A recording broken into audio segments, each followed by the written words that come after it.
everyone, welcome to another episode of the Polkaros Potcast. Today my special guest is Stacy from Yabai Yabai. Hi everyone. Hey, thanks for coming on, Stacy. Thanks for having me. Yay, I'm so happy to be able to talk with you again because the last time we had a proper chat was during the COVID lockdown, right before you were moving back to Singapore. Yeah, right? It's been 4 years since. Oh my gosh, it's been so long. And I think COVID, we have all been busy trying to set up a new way of living and running our business maybe. So I'm so excited to find out like what happened ever since our last conversation. And tell us more about Yabai Yabai business news. Yeah. Hi everyone, my name is Stacy.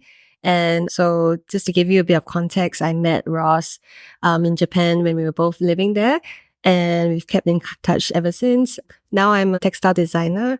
And I have my own textile studio in Singapore called Yabai Yabai, which is also my brand where I make like products based on my textiles and fabrics and things like that. Yes. Yeah. So, okay, let's go back a bit. Yeah. So in Japan, you were studying textile design, right? So, like, can you share with us like what inspired you to take on this journey to study textile design and become a textile designer?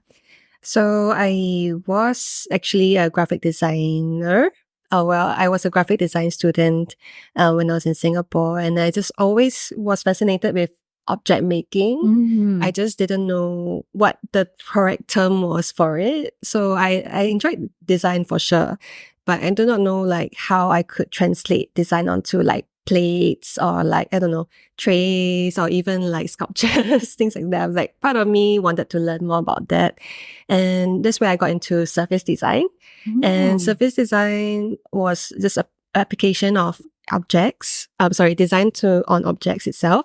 And the closest thing I really liked was textiles because I could put like lots of patterns and colors onto like fabrics so that I can make new things. So I was very fascinated by it and decided to go to Japan to study and learn more about it, materials in general as well. Oh, that's very inspiring. So for those listeners who are not very familiar with, I mean, in Singapore, we don't really have a course called surface design yet, right? So how do you define surface design? Right. So I think the closest thing we have is like a mix of fashion design and textile design modules here in Singapore. Shout out to LaSalle and any other schools that used to have that course, right? Yes. Surface design is more about everything in general, where you have a design in mind and you also have an object in mind and you want to apply onto that. So that's why I think like textile design has a good marriage of both fashion, the things we wear, lifestyle objects, and also marrying it with colors and prints and patterns. And surface design, I think it's not just limited to fabric, can be even, your wallpaper, tiles on the floor, things like that. And that's what I also really like to explore sometime. Wow. Yeah. Exciting. So when you were in Japan, was your course solely on textile design? How was your experience like studying there?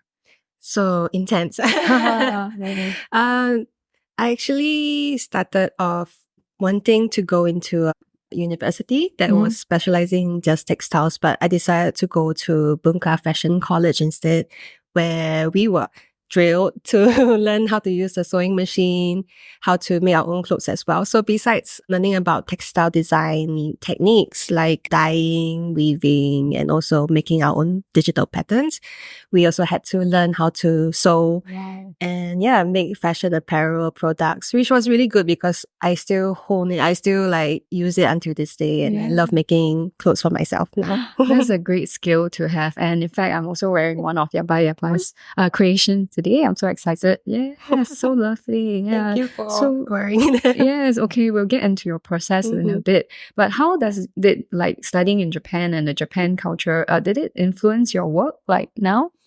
When I say, I think naturally yes. I think when I say no, I don't think that's really authentic. I think that naturally it has become part of my design process. A couple of things that I thought about when I think about that is because it's more about the way people dress there. You know, like how even if you go to a convenience store or supermarket, people are dressed up, right? Like they do not wear, there's no such thing as home clothes.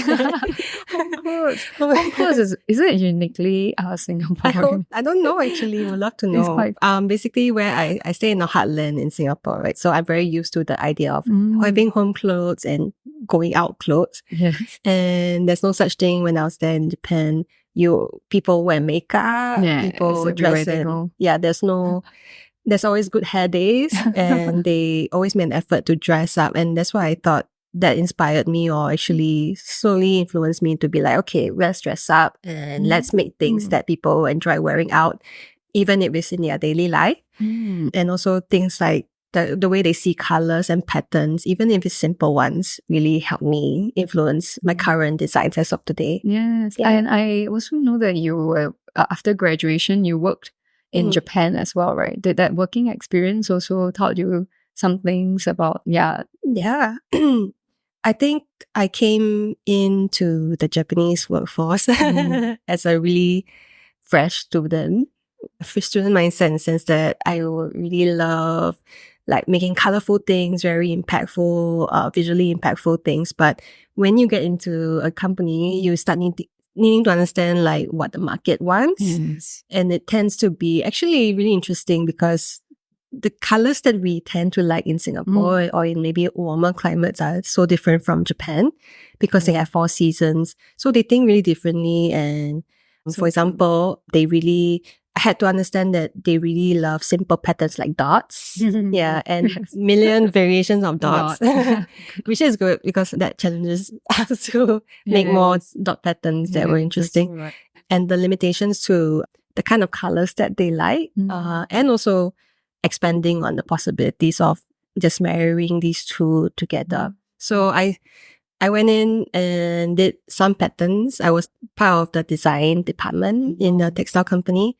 And at first, my first collection was all really colorful prints. And then they go like, yo, tone down a little. But through that, I started understanding a little bit more about what the Japanese market likes. And it was a good process and experience. Sounds like a very good experience. Yeah. And I think you probably took some of that into, to start your business. Like how did that influence like you or inspire you to start your own business, Yabai Yabai? Right. I think about 2 things. Firstly, more of the practicality of things. Like I realized that even though I'm a person who really loves to wear colors and different types of patterns, fabrics, I was a maximalist, for example. Used to wear like headbands and necklaces and rings at the same time, that kind of person. But not about that. It was more about how would someone feel if that person wears the same thing every day. And when I think about it, I learned how to make patterns or prints or even silhouettes that people can actually enjoy while having a little bit of color in their everyday life. That's what I took back from being in that company. And also, when I was in Japan, in that job itself, we actually collaborated with different textile designers that were all doing their own thing, like small businesses. And they were just kept to it, like 2 collections a year, and just enjoyed the creation part of things. And I thought, hey, it's actually not something that is foreign. It's actually something that's possible, and I would love to do that on my own. So that's how I came out to it. I love the story. Yeah, I mean, I can relate to that as well. Like the whole, I think what makes Japanese products quite amazing is like, it's because of the thoughtfulness, right? And that's something we learn like when we design now is probably like, I mean, based on our past experience, maybe working for a Japanese company or like creating products for the consumer market, like we think about how it feels like for the consumer. That's and not just like doing something that we think is nice. Like, like it's more like, it's hard to give up that part. But But then at the same time, I understand also that the other side where you were saying like how it's inspiring to see really textile designers being able to just launch their collection and stick to something that is like signature of their style and continue that way, like, and to develop and create something, special, unique in this world. So, so, okay, let us know, tell us, how did you launch Yabai Yabai? Yeah. How did I launch Yabai Yabai? I started off with something like really big in mind. My first goal was to just spread awareness of the craft, especially in Singapore, where a lot of people do not really fully understand what the craft is about, or just know a little bit about it and not know. So that was my first intention to create the brand. So that's why I decided to first launch myself, have a little solo exhibition in Japan, just to start it off and just see where it goes. But I thought that my ultimate decision was to come back to Singapore to actually spread the craft around and also share more about like all these different textile techniques and see how people react to it, and also tell people more about the craft. So that's how it all started. And then now it's just more about the creation and the fun in object making and seeing how it, like if like today you made my day for wearing like clothes. It's just more about how someone feels when they wear a certain Yabai Yabai product or an item. Yeah. And if they wear it for a long time, that is actually my ultimate goal. I'm just really happy to see that. Yeah. So for someone who's not familiar with Japanese, how did the name come about, like Yabai Yabai? What does it mean? And if there's any like special story behind it. Right. So for those of you who do not know the word yabai, actually it's not a very good word. In the end, I found it in the hard way. But anyway, yabai actually means, it's actually a Japanese slang it's called cool, but it can also be used in a negative way. But in a very naive and innocent way, I found out this word yabai when I was in Hokkaido for just like a working holiday. And my Hokkaido friend was eating food with me, like fish with me in izakaya. And then he was like, "Oh, Korea yabai, isn't it?" Things like that, where, "Oh, this fish is really good." That's why I said, "What does yabai mean?" And he was like, "That means it's good." I'm like, "Okay." And I just liked the word because I thought that it's easy to pronounce, even for us, like Singaporeans. It's easy to remember. But also, I just thought it's something like cool and fun. And it gives that kind of vibe. But after learning the negative connotation of it, you can also say something is really bad, which is yabai too. I also thought that it was fun. Because if that is fun, then my work actually has a little bit of both, like a bit cheeky. You like it or you don't. That kind of feeling. So I thought I'll just keep it yabai yabai. Yeah, it's very cute and it's very bold as well, I think. Yabai yabai, cute. I just remember, yabai yabai. There's no really, really big meaning to why I did it, but just an innocent me. But I think is I mean, like you were mentioning the negative parts of it. I think it's still more positive than negative. Like when you listen, it's like almost like you can't describe how good something is, and then that's the word that you might use because it's like beyond like a normal word. Right. So like something is super, super good. Like wow, like an expression, of goodness. So, that's what the expression. That's the expression people get, I hope. Okay, so like back to like your design process, let's say, like how do you approach, like now with Yabai Yabai, like how do you start like a collection? How do you start designing it? Right. My design process is quite simple, I would say. I come up with a simple theme, like a main theme of what I wanted to do. My theme is usually something related to a feeling or related to a past memory that I hope that people can relate to. I think it just naturally became something like that because that's what inspires me the most. And then after I come up with a theme, let's say clouds, for example, right?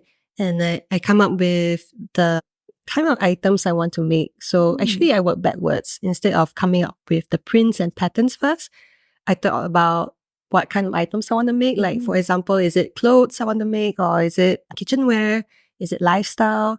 And then I work backwards. I'm like, okay, since I want to make a collection of household items, what kind of fabrics do I use? What kind of prints do I use? And that's how the process goes. So in every collection, do you have like different, like let's say this collection is all clothes and then the next collection is kitchenware. Is that how your launches are like? I want to really do so. The reason why I say that is, yes, it starts off with a certain idea in mind, like kitchenware. Suddenly it spreads out to apparels naturally because I'm like thinking about aprons. I'm thinking about what people can wear at home, what people can wear when there's heading out from the kitchen, things like that. So it expands from there. So it's hard to keep it to a small single category, but that's what I hope to strive to do. Wow. And I think that's possible because you also sew and it's done in-house, right? Like the sewing parts, and to have the full control of the production. Because if we were to go out to look for suppliers, then there will be suppliers that only do a specific kind of item, like we are like apron makers, or we are like pouch. Is kind of like different places doing different things. So I think that's the fun part of, I guess, having your own studio to be able to produce anything that you can conceive. Yeah, I mean, most of the part is good. I do have some help sometimes from other seamstresses who can follow and understand the direction. But most of the time, I enjoy sewing it at home or in the studio because we can control how the shape looks like, custom it to what we think the fit looks best. And also just have fun in the process of object making and product making. I think that is one of the reasons why I wanted to start the studio anyway, just to explore and experiment on that. Yeah. So would you say that your studio is also like an R&D place? Because after like orders come in, sometimes you get other support as well, right? Like it's quite impossible to do everything on your own, I understand. So, for sure. It's actually more of like a space where it's not just limited to textile design, but a space for me to just sit down and go like, hey, what's next?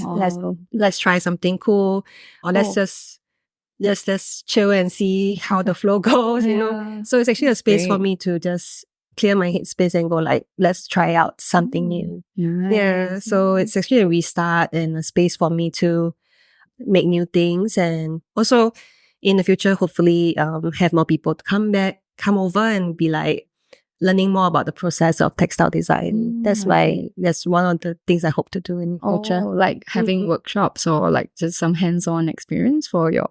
Yes, I hope so. I actually even thought of like having free one-day classes or more of like, hey, just a simple kind of like discussion with people. I go like, hey, do you know what's the difference between cotton and polyester? Listeners, do you know?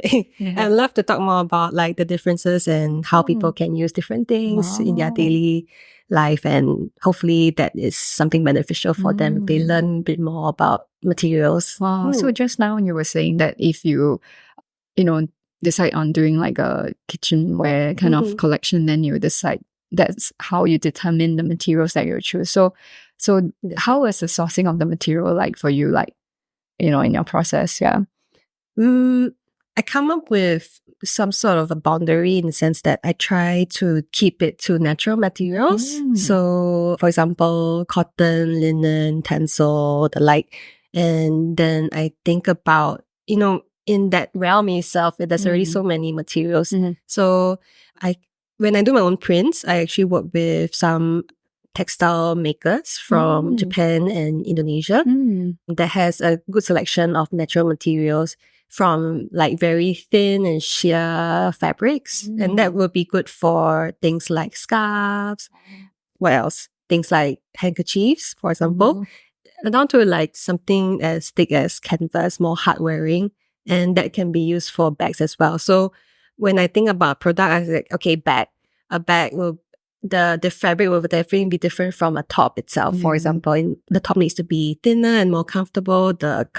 The bag needs to be more like canvas style kind of material. So I work with them a lot. And sometimes when I'm in my sourcing trips, sometimes I go to Korea and I go like, that is like the dream fabric I want to make. I get a few meters from it and then I start to do something in the studio too. Wow. Yeah, so that's where I source my things from. And Chinatown also, a heads up. Shout out to the Chinatown. Yeah, Chinatown. Yeah, that's good. Saves me a lot. Yeah. Wow. So Korea. How is Korea like? Because I'm very interested to know like so do they have a textile market, or you just happen to find it in a craft shop, or I think here's the thing, right? I feel like, fun fact, I don't know if anyone feels the same way. So like, you kind of know before you step into a textile mall or no, something that you really, really like, for example, I like K-pop. So before I go into a K-pop shop, I tend to get very overwhelmed because I'm like, do I want to get into this paradise of goods that I want to get? Wow. So whenever I'm in Korea, I try I actually avoided it quite a bit because I'm not sure how I would react when I go and see it, immerse myself into the fabrics. But I was glad I went there last year for the first time. There's a big textile market in Dongdaemun, like in the center of Seoul. Nice. And there is actually so many floors and up to so many different types of materials like accessories, beading. Then they also have like baby wear, blah, blah, blah. Oh, awesome. And I went to this floor that is only meant for like natural materials like cotton. I was like flawed, basically. Wow. No.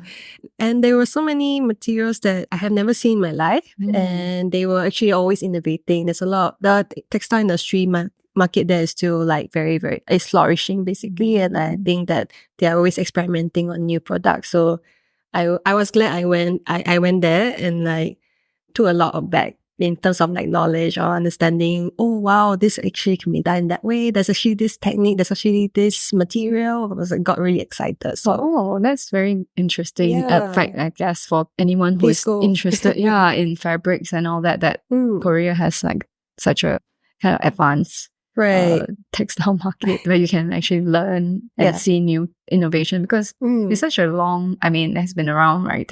Fabric. So the fact that they're still innovating like new mix fabrics. Exactly. I think Japan, there's always a certain amount of like shops like that spotlight equivalent that is always there, long and running in Nippori, for example.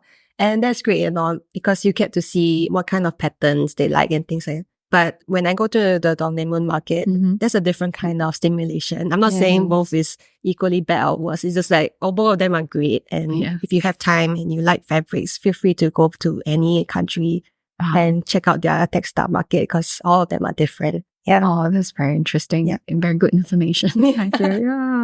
Oh, so what are some of the challenges you face, you feel like running a textile studio in Singapore?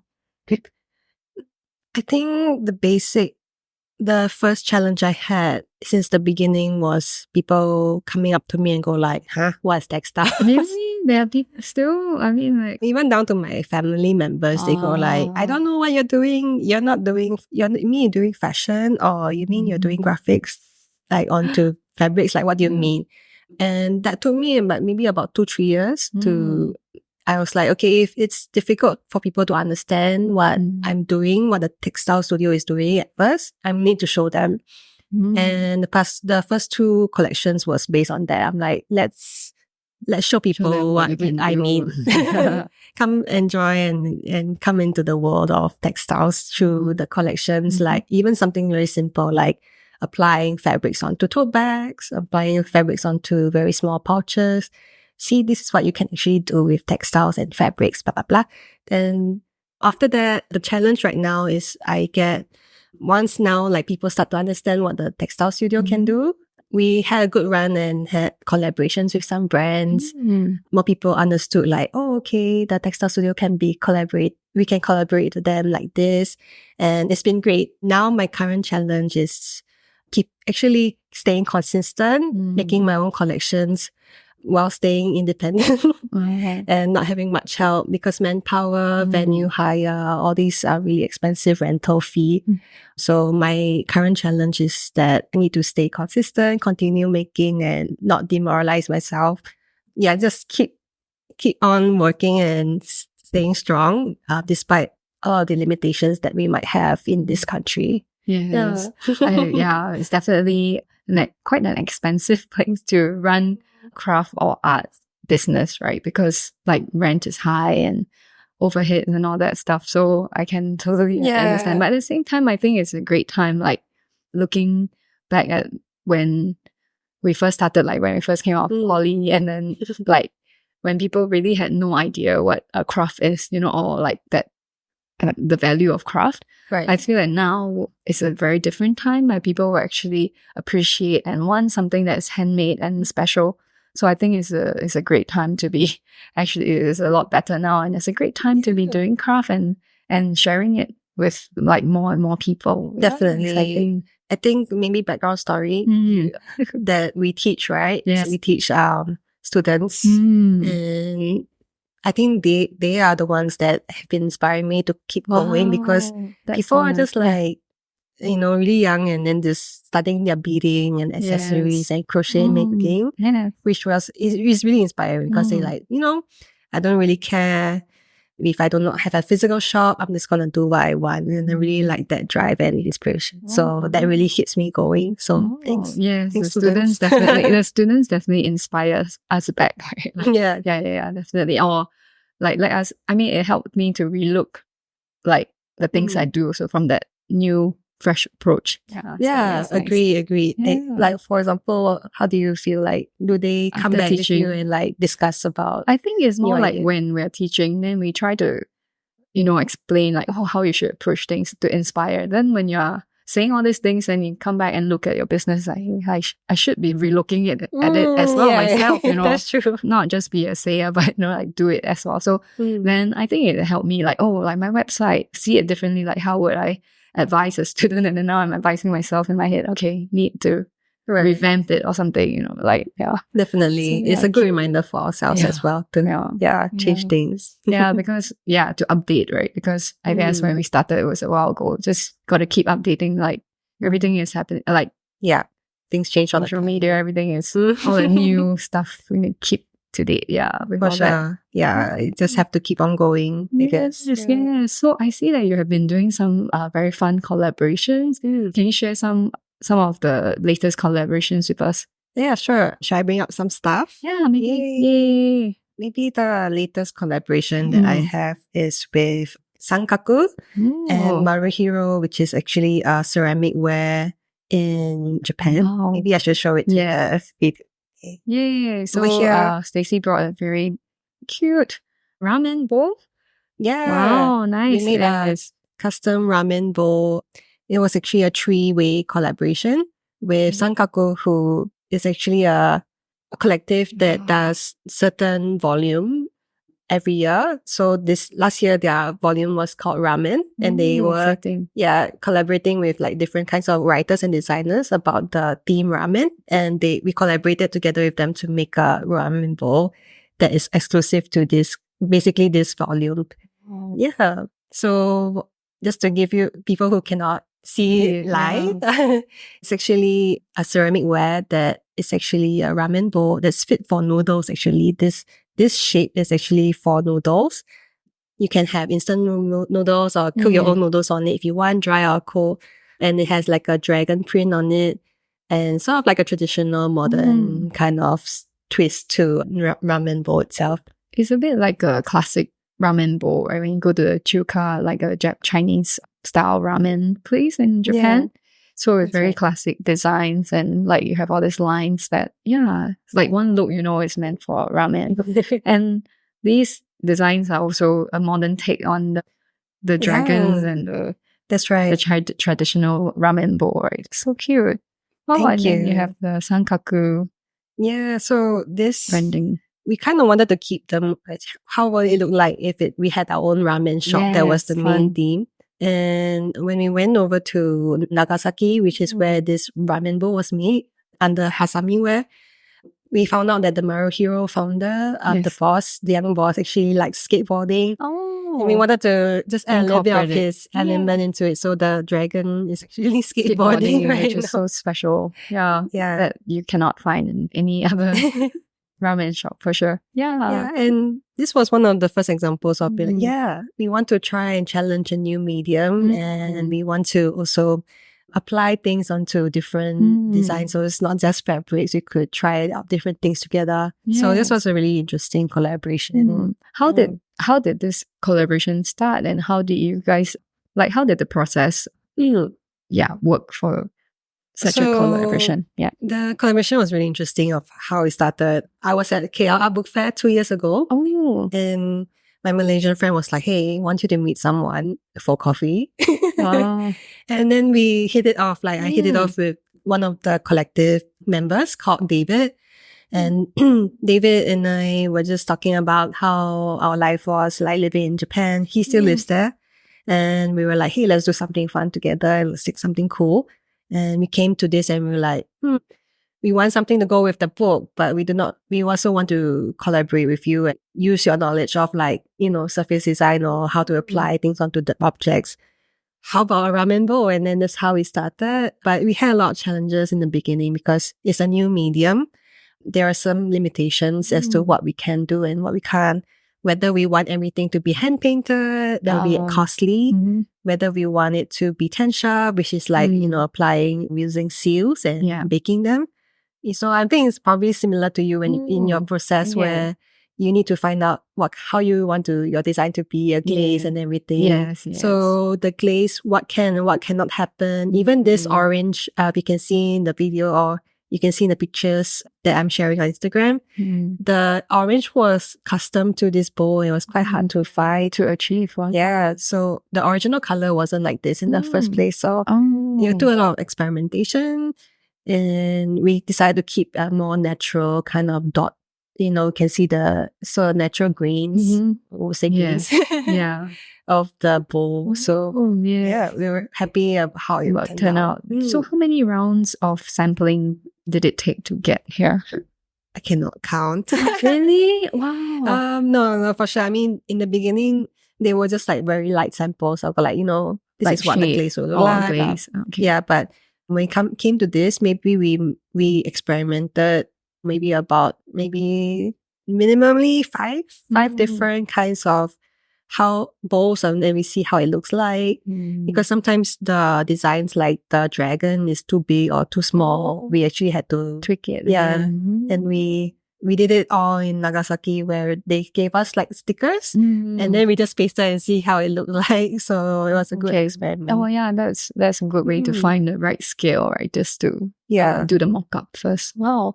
And I see that the outside is probably hand painted. That's right. And then the inside is decal, right? So what I want to say about this finally, what I took back from this collaboration is also, I mean, the craft of a different kind of craft, right? You go and see a different craft like ceramics. And what I'm really touched by it is it's not just us. It's not just a trivial collaboration, like so simple. Like the amount of hands that were on this product was so so overwhelming in the sense that, okay, first we found the person who could make the mold. Yes. And then the person who makes the mold passes it to the person who does the glazing, the first glazing. Yes. So there were more than 10 hands on this bowl, and each one of them is just so like dedicated to their work. So this is a very special item for us. Yeah, that's very good experience, I suppose, like to be able to also work so closely with a supplier to see the process, because a lot of time I think now we can like design something and send it to a factory and and probably not go in depth. I also like how open they are for us to, I don't think they really show it, expose it until we sat down and hey, we want to let's try this together. And they were open enough to experiment with us and also let us into their world of craft. So really appreciative of that. Yeah. So did Sankaku already know them, or how did you find this? Like after you guys decided, okay, let's do a ramen bowl. And then was that when you started looking out for possible collaborators, or? Actually, I do not know. Okay, so Maruhiro, the ceramic company who worked out with us closely, has actually really interesting Hasami wares. And they make it for our daily objects as well. So I think that's why Sankaku approached them and collaborated with them in the first place. And I think after that, it's also more about, the R&D. They were really open to trying out something new with us. So I think that was one of the reasons why we went ahead with them. It's really, really lovely. And is this bowl still available for purchase, or is it like probably sold out by now? Usually there's limited editions. I do have some available in my shop. We have a small shop in my studio called Moss, MOSS. That's at Goodman Art Center, and we open it up twice a month on Sundays. And I do have about 2 to 3 of them left. I actually flew them back myself from my recent Japan trip. But other than that, for those people who want to get it overseas, it's actually readily available on Sankaku's online shop. Oh, nice. And if you just send us a DM if interested, just feel free to reach out to us. Yeah, do check out Yabai Yabai's IG for more information on this. Thank you. Very nice. Feel free to come and send us a message. Yes.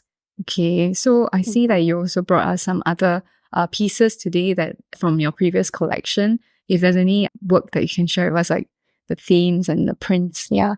Sure. Sorry, am I far from the mic? Okay, so I brought a few pieces. Just to show you what I usually do, but maybe let's go with the first product that I thought was really Yabai Yabai, and that is the convenience store print.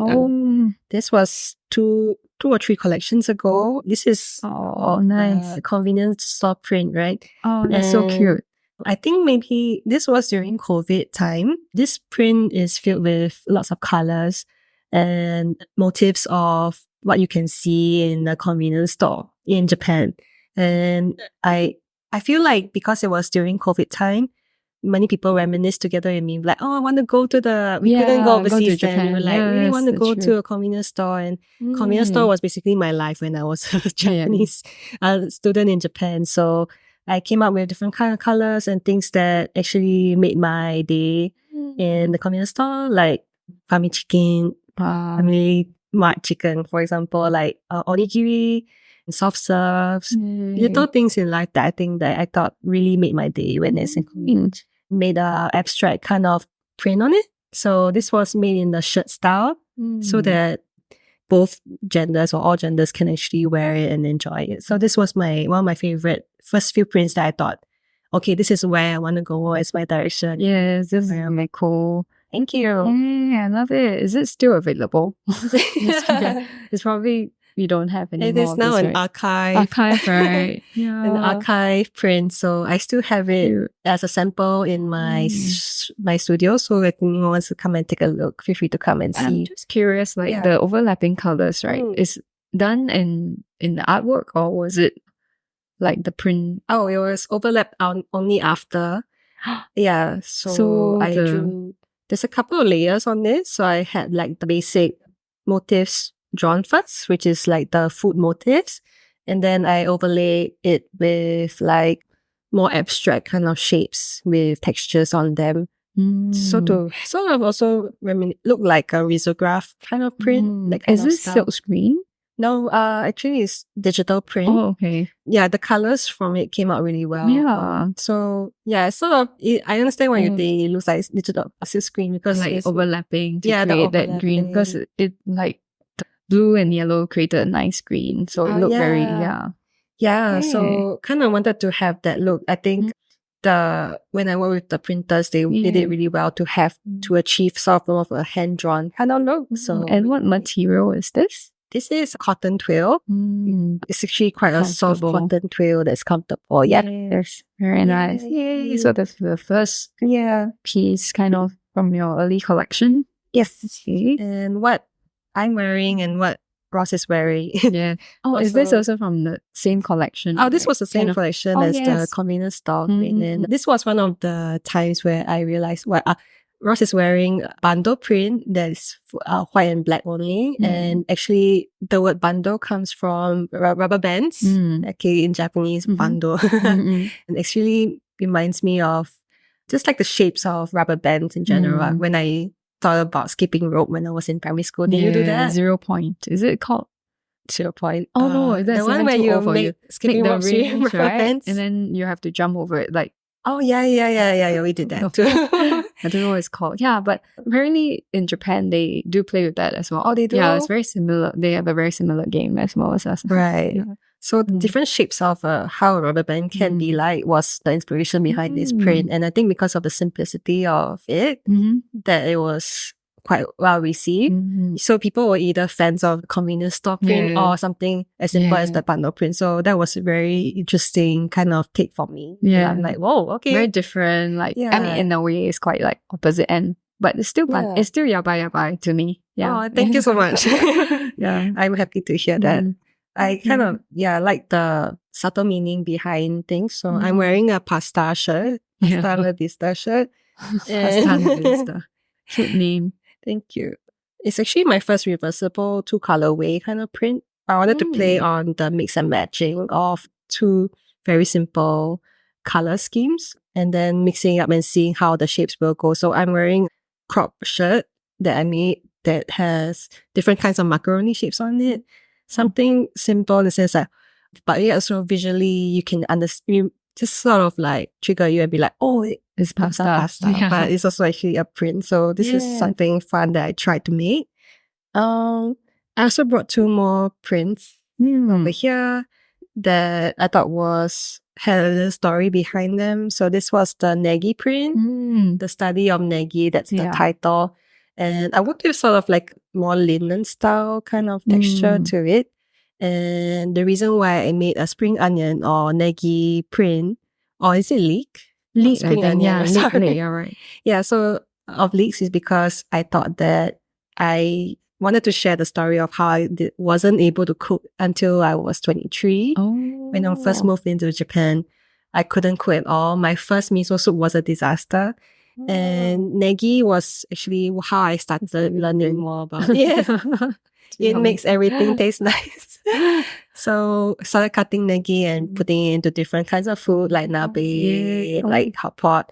What else? You can actually have it stir fried with pork or onions or like vegetables, and everything will taste good. So negi was like, okay, something I wanted to try making. It's like negi promotional bag to advocate negi lovers. Oh, that's so cute. Yeah, thank you. So this was made into a shoulder bag that people can just sling across.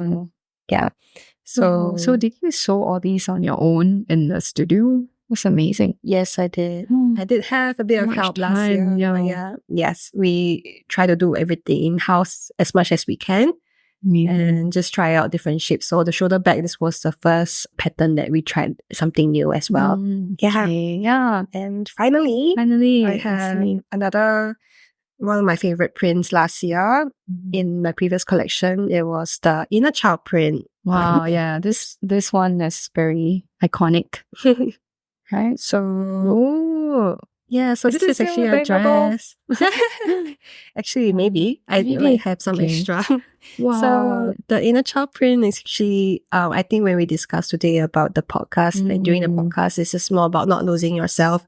It's actually one of almost my 4th or 5th collection so far already. And when you continue making new things, you start to question about why you're making things and whether or not you're losing your authentic self. And this was more like, okay, come back.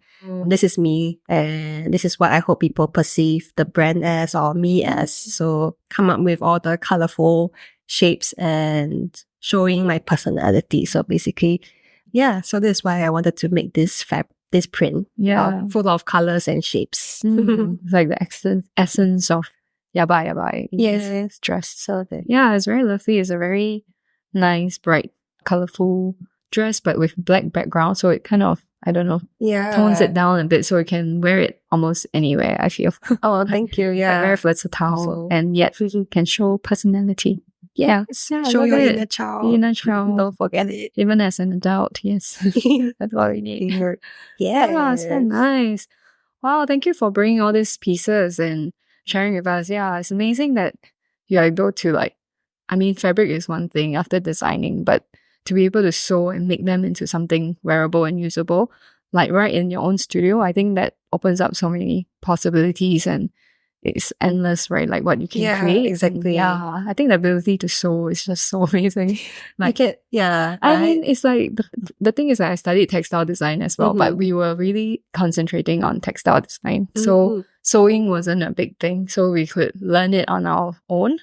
But I didn't really get into clothes for sure. So like the whole like pattern making and all that. Yeah. So I think to know how to make like a shirt is like you're set already. You can make your own clothes. That's awesome. But I think every single thing that we learn in school or in general is a base for us, a medium for us. So for example, like ceramics, I think you have such a good background that the endless possibilities are endless, and then it doesn't just stop at a certain object, right? So I think we are very, I guess, blessed, or also very, the fact that this medium that we both have is so malleable and we can do anything we want. So I thought that's actually a very exciting part to see. Yes. I think one of the challenges is because like it's craft that uses your hands, so like time and physical labor is limited, right? So how do we bring it to the next stage where, more people want our products, or like more to reach more people out there? So I think that's always like, to scale it is always a challenge for a small craft or craft business like ourselves. So do you have any thoughts, like where would you see Yabai Yabai in the next like 5 or 10 years, for example? Right. I do struggle with that a lot. I do think I had that question quite a bit as well. Some, especially from close friends who are actually maybe sometimes genuinely concerned. They go like, hey, do you want it to be a big thing? Do you want it to be a big company, have more assistants? You look like you're like crying when you're sewing. No, I'm just kidding. But like, hey, are you okay? And do you want to, where do you see yourself? And I get that question a lot. But actually, when I think about that question, I am very happy to stay small, but also stay consistent and, continue exploring new ways of making my products, even if it doesn't reach a big audience. If I continue making, sure, if there's actually demand, I will make things for them. But I do not actually see myself having a big shop or anything. But I actually do see myself, becoming an obacha, becoming old, older, still sewing and doing what I want to do. Yeah. So that would be my eventual goal, to just stay consistent, continue making things, even if it's gonna stay small. I actually have plans to, who knows, maybe even do my own business, but also still keep a little bit of part of me, by the side. And so continue making. So that's how I see myself.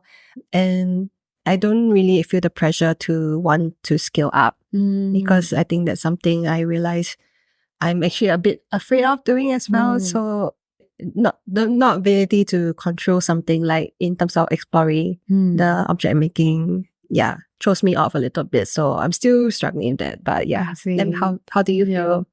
Scaling, I think for us, if we really want to scale, the next step would be like, work with a supplier, maybe because you need hands and you need skilled people, and I find it challenging to find really skilled people who would want to do this, and I'm like being able to pay them decent, kind of like full-time pay in Singapore is a bit challenging. So I think, and whether I can get to that stage, you will turn from being an artist or a craft person to a businessman, like overnight, right? Like you have to change. So then maybe I will not get to be making anymore. So that's right. So that's the kind of decision you have to make, right? So I guess we're at the crossroads. So like where to take the business next, right? Because we have been kind of doing this for 13 years now.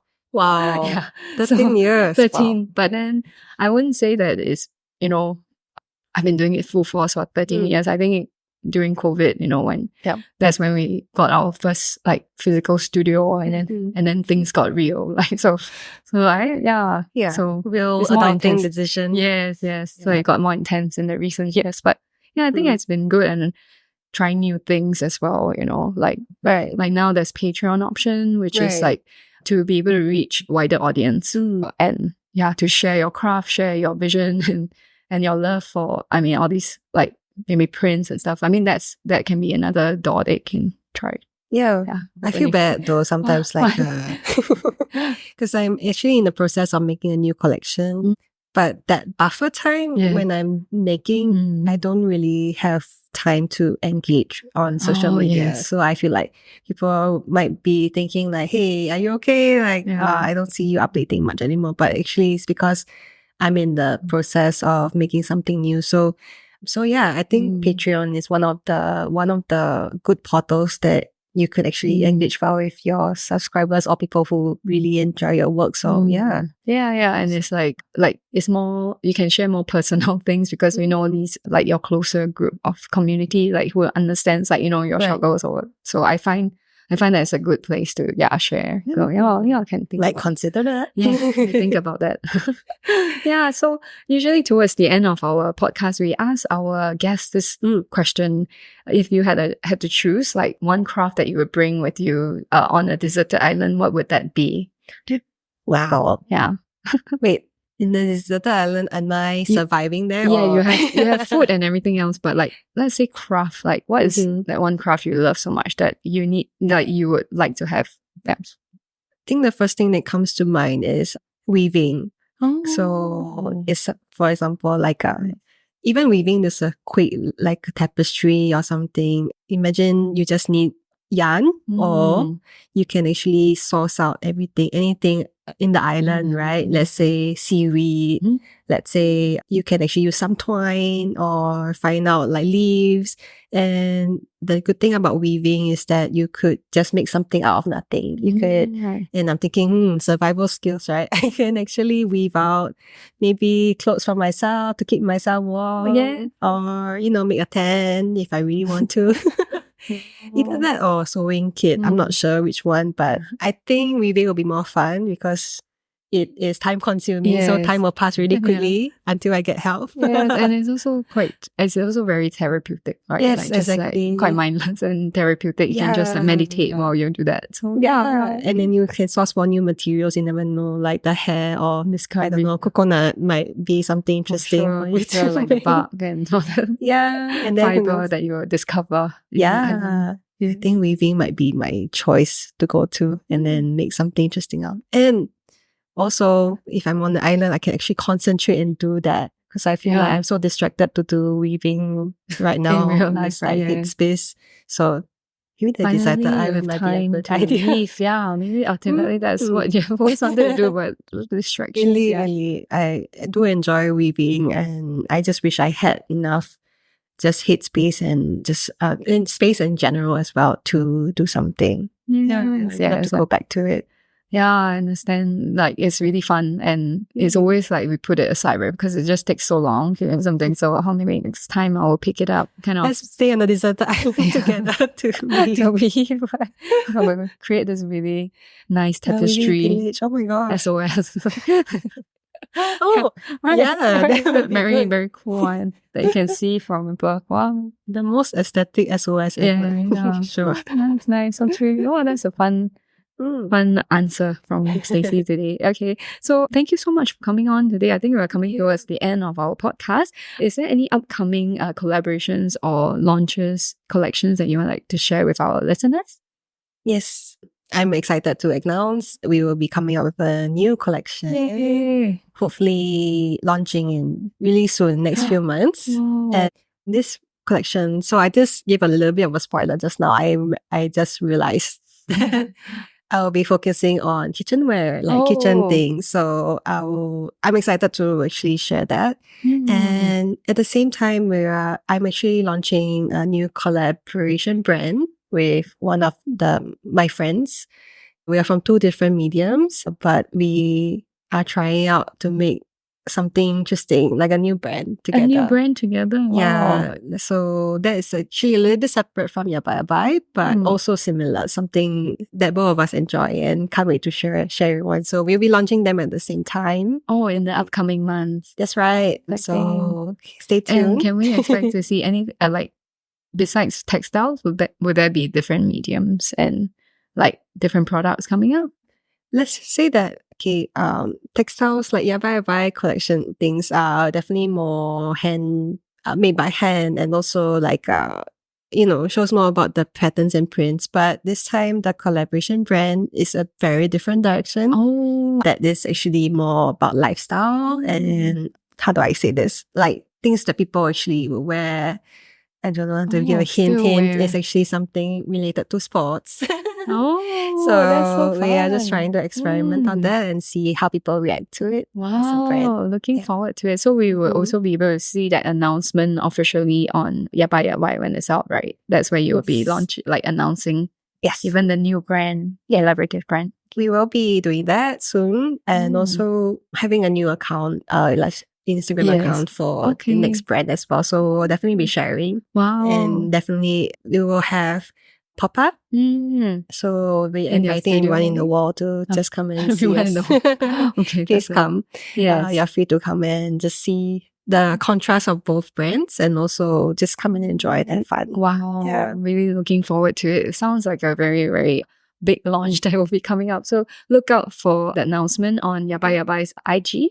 That's where most of the announcement will be. And if you're interested to get any of her products, existing collections, you can find them on website as well? Yes, yabai.shop. There's some items available in stock, so we will be able to attend to that. Yeah. And if you want to come see our Physical. collections, sometimes. And also you have the physical shop. You were saying Moss. Yes, that's right. We do have some of our stock available in the studio shop called Moss. Feel free to see it on my IG as well. And come and have a coffee. Sometimes I make coffee for people, so come and have a look. Yes, I should visit soon because we're quite close, right? Goodman Center. Yes. Okay, so thank you so much for tuning in today. If you'd like to see the full video of this is available on our Patreon, and the podcast will be on Spotify, Apple Podcasts, and YouTube. So thank you so much once again. Thank you, Stacey, for coming on. It was very, very fun chatting with you. Thank you. See you again in the next episode. Bye.